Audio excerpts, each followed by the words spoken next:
રગડાપુરી બજારમાં નીકળીએ અને રગડાપુરી દેખાઈ જાય તો મનને રોકી ના શકાય. તો આજે આપણે ખૂમચાવાળાને ત્યાં મળે તેવી જ રગડા પાણીપુરી ઘરે બનાવીને તૈયાર કરીશું. અને આ રગડાપુરી એકદમ સરળ રીતે બજાર કરતાં ચોખ્ખી અને સ્વાદિષ્ટ બનીને તૈયાર થશે.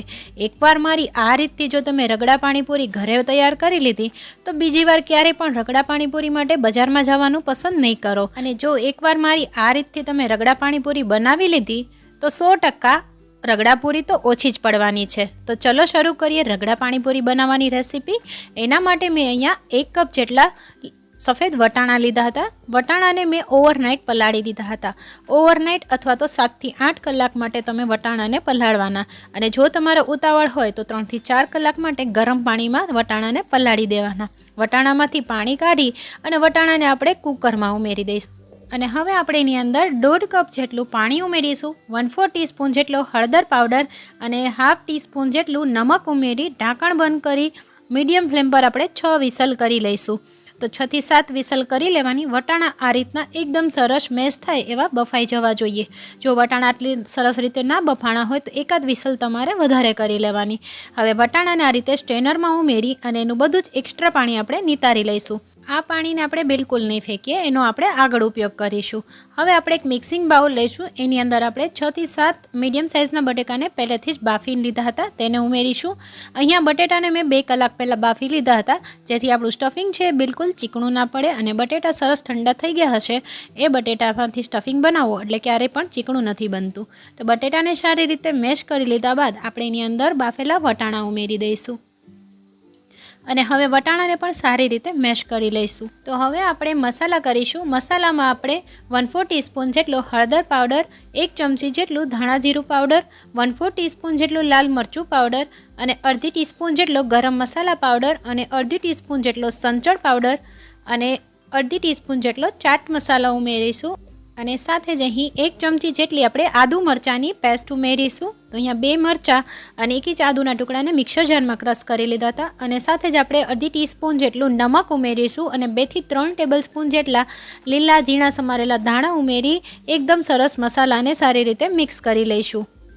તો અહીંયા એકદમ સરસ આપણે મિક્સ કરી લેવાનું છે. બધું જ સરસ મિક્સ કર્યા બાદ આપણે એની અંદર અડધા લીંબુનો રસ ઉમેરીશું. અહીંયા લીંબુના રસના બદલે તમે 1/2 ટીસ્પૂન જેટલો આમચૂર પાવડર પણ ઉમેરી શકો છો. હવે લીંબુના રસને પણ મેં સારી રીતે મિક્સ કરી લીધો છે. હવે અહીંયા આપણે એક તવો લઈશું. તો જે આપણે પરાઠા કે પછી થેપલાને શેકવા માટે જે યુઝ કરતા હોય એ જ મેં લોખંડી તવીનો ઉપયોગ કર્યો છે. તો તવી ઉપર થોડું તેલ ઉમેરી એને બ્રશ વડે સારી રીતે ગ્રીસ કરી લઈશું. અને હવે આપણે જે મસાલો તૈયાર કર્યો છે એને આપણે તવા ઉપર લઈ લઈશું અને એકદમ સરસ આ રીતે એને સેટ કરી લઈશું. તો સાઈડમાંથી સરસ સેટ કર્યા બાદ આપણે વચ્ચે આ રીતે એને જગ્યા કરી લઈશું, જેમાં આપણે બીજી સામગ્રીઓને ઉમેરીશું. હવે ઉપરથી લીલા ધાણાથી એને આપણે ગાર્નિશ કરી લઈશું અને થોડા દાડમના દાણાથી એને ગાર્નિશ કરી લઈશું.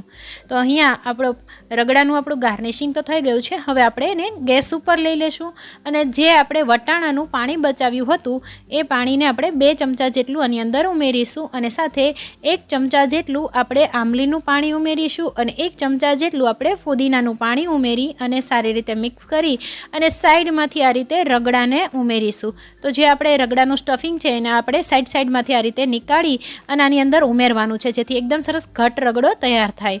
અને હવે થોડા ઝીણા સમારેલા ધાણા પણ ઉમેરી અને રગડાને સારી રીતે બોઇલ થવા દઈશું. તો અહીંયા તમે જોઈ શકો છો બિલકુલ બજારમાં હોય એ રીતનો જ આપણો રગડો બનીને તૈયાર થયો છે. તો ગરમ ગરમ રગડા સાથે તમે આ રીતે પણ જ્યારે બોઇલ થતો હોય ત્યારે પણ તમે રગડાપુરીને સર્વ કરી શકો છો. તો હવે આપણે બિલકુલ બજારમાં હોય એ રીતે આપણે રગડા પાણીપુરીને સર્વ કરી લઈશું. તો એના માટે મેં અહીંયા બધી જ સામગ્રીઓને તૈયાર કરી લીધી છે. તો ગરમ ગરમ રગડાને આપણે પૂરીમાં ભરી લઈશું. તો અને સાથે અહીંયા મેં આમલીનું પાણી અને ફુદીનાનું પાણી પણ તૈયાર કરી લીધું હતું. તો ફુદીનાનું પાણી બિલકુલ કાળું ન પડે એવી સિક્રેટ ટિપ સાથે મેં આની પહેલાં જ વિડીયોને શેર કરેલો છે, જે તમે લોકોએ ખૂબ પસંદ કર્યો છે. તો એ વિડીયો હજુ સુધી તમે જોયો ના હોય તો એ વિડીયોને ચોક્કસથી જોઈ લેજો.